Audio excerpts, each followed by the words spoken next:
All right, hey everybody. Imagine this. You're working peacefully at your desk, or and your boss walks up to you, or in this environment you might get an email or a text and say, "Hey, join me in a Zoom room. I have a concern I want to talk to you about."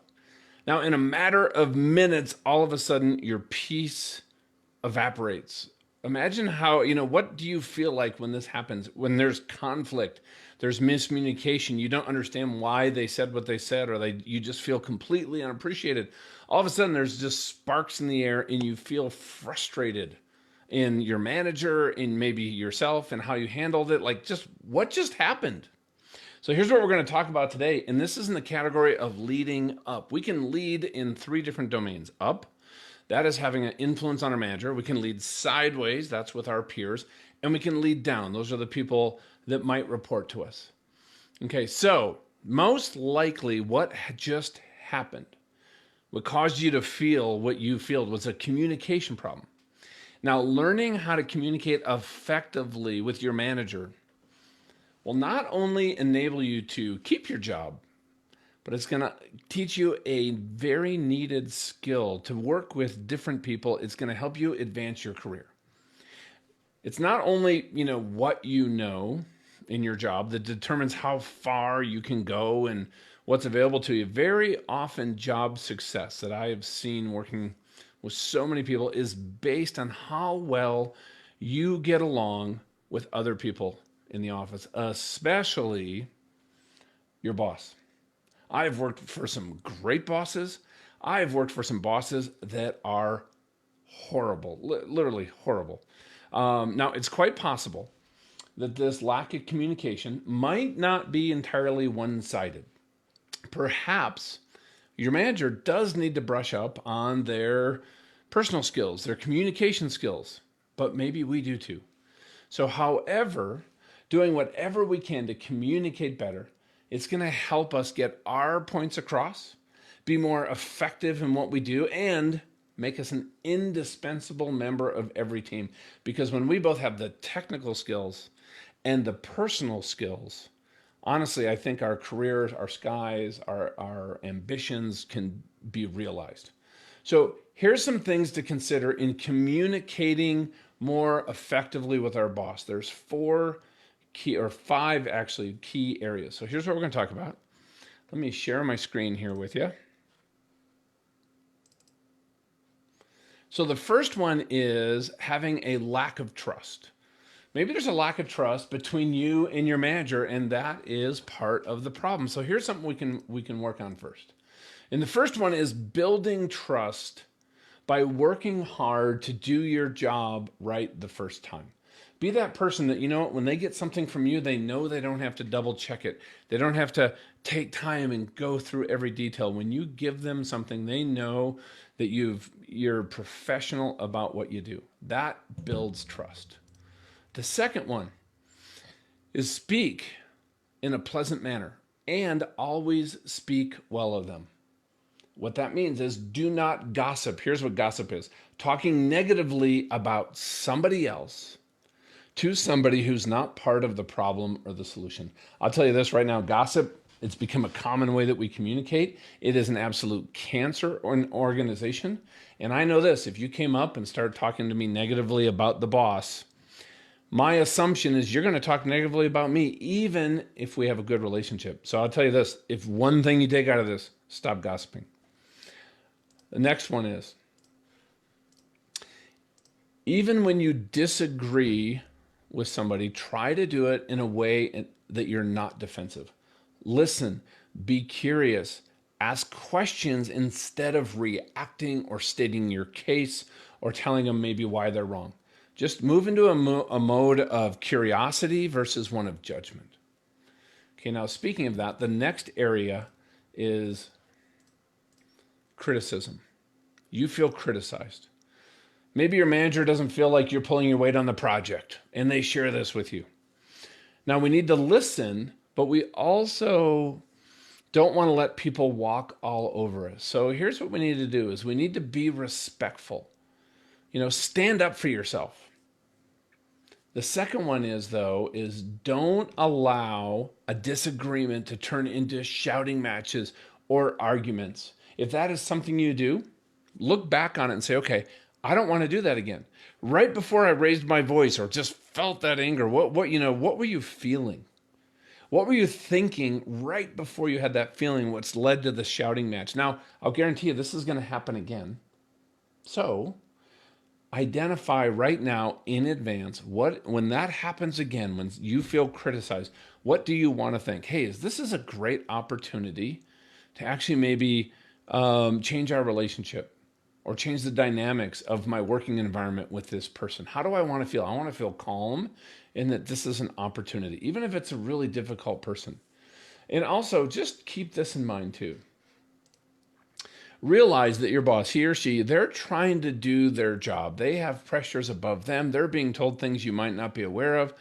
And they're trying to do their job as much as you are trying to do theirs. So, sometimes a little empathy really helps us to calm some of these feelings when we feel criticized. Okay.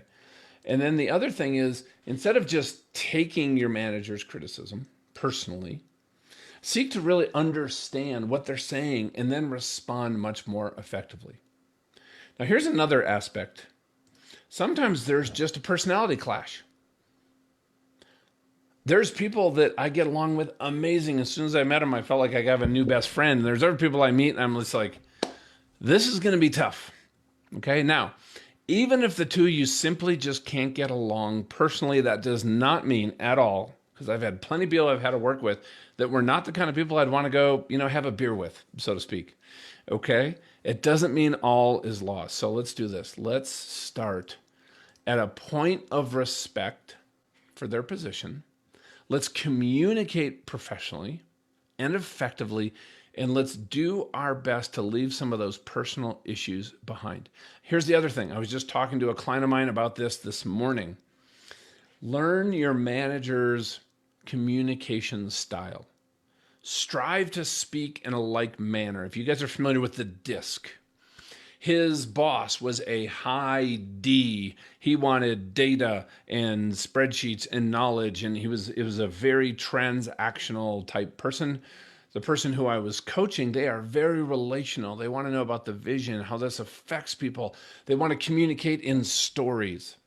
And now when he shows up to his boss, they were constantly having these conflicts and frustrations.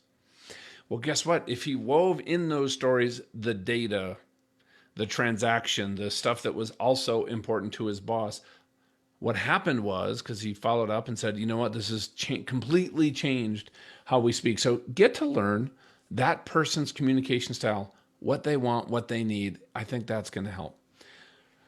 The fourth area is just having some simple miscommunications. Is it possible that maybe there's just a miscommunication between the two of you? Have you ever said something and then the other person heard something that you didn't say? Okay, maybe you also haven't fully understand your manager. Maybe what they were trying to tell you. Did you ask follow-up questions? Did you clarify? Did you get to a place where you're in an agreement about what's to be done and how? Okay? Or maybe your manager completely missed what you were trying to say because they were on their phone and they were doing three things and they didn't hear what you were trying to communicate. So here's a couple things you can do for that. The first one is, if you both put forth the effort, and you can start this yourself, to try to understand each other, and the communication between the two of you can only improve. The other thing is, and I do this all the time, repeat back to your manager what they said. What were the objectives? What were the tasks? What were the timelines, to just ensure that you're completely on the same page? Now, here's something else that can affect this that you can use to lead and manage up. And that is this. This is the fifth area. This is nonverbal signals. Now, an important part of your message in communicating, it's not just what you say. It's how you say it. The intensity, the inflection, the tone of your voice. Like, great job. What did that communicate? Did it communicate, hey, you did a great job? No. That was completely sarcastic, right? So your body language conveys so much more than what's being said, as much or more even than the words that you say. Okay, so a couple things to think about. First of all, if your arms are crossed over your chest, yeah, go ahead. Yep. You know what it says is, my mind's already made up. You're not going to change my mind. I just want to get through this, get past this conversation, and back to work. You turn away from somebody as you're having the conversation. You know what? Turn toward them. Square up. Be present. Lean in and engage in a conversation. Make a conscious choice to change your facial expressions. Put your arms down. The other thing I want you to do, establish and maintain eye contact. It's going to signal that you're interested in somebody's opinion. When you ask a question, they're going to mirror your body language more likely than not, and they're going to be more engaged. The next thing, I want you to really work on keeping an even tone of voice, staying in that neutral position when you're talking with your manager.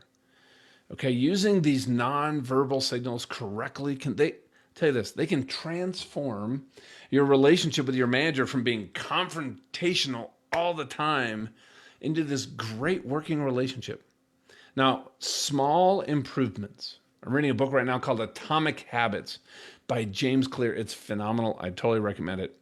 But these small little improvements in how you speak, how you act toward your manager, they can make a big difference in the way the two of you are going to get along. So practice these ideas. To more effectively communicate with your manager, improve that working relationship. I'll tell you right now, you're going to enjoy greater success. Now, I got something exciting I want to announce to you guys. My book is finished. It's at the publisher, and I want to share this with you. The book is On Purpose, with Purpose, Discovering How to Live Your Best Life. And if you guys go to beyondinfluence.com/book, as soon as we have it together, I'm going to send you a free chapter of the book on how to find and live out your core values. And you'll also be notified. We're going to do a promotion that's going to be, we're going to try to get the book out free to people in our audience. So if you want to sign up right there, you'll be one of the first people to be notified. So with that, man, I tell you what, keep working on this. This is so important.